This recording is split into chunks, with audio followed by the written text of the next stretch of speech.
First of all, we select our favorite illustrations from Romantic Time Creative Pad, such as these amazing roses. I cut them with my scrapbooking scissors, following the edges. Now, I cut this sentiment, I love you. I separate every single letter. I darken the edges of my decoration by using some brown ink for stamps and a little sponge brush.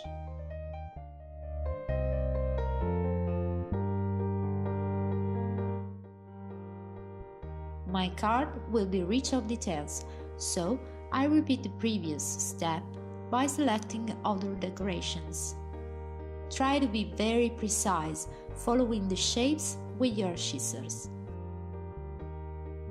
I've created the card structure by using an ivory cardboard. Here you can see the pattern.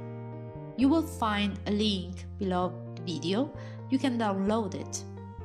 Black lines represent the cut lines, red lines are the folds. Now we can fold our card in this way.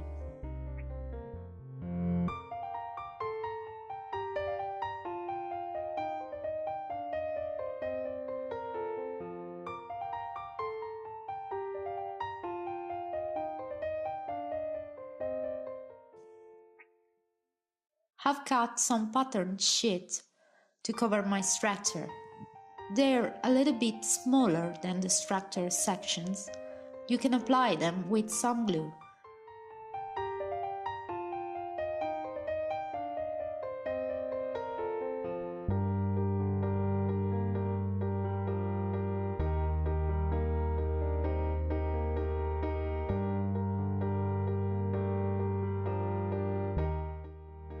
As you can see, I've darkened all the edges with some brown ink.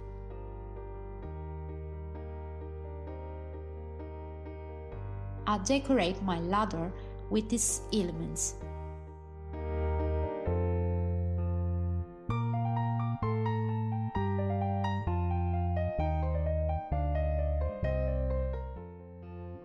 And now I can complete by applying my decorations by using some spacers to create a 3D effect.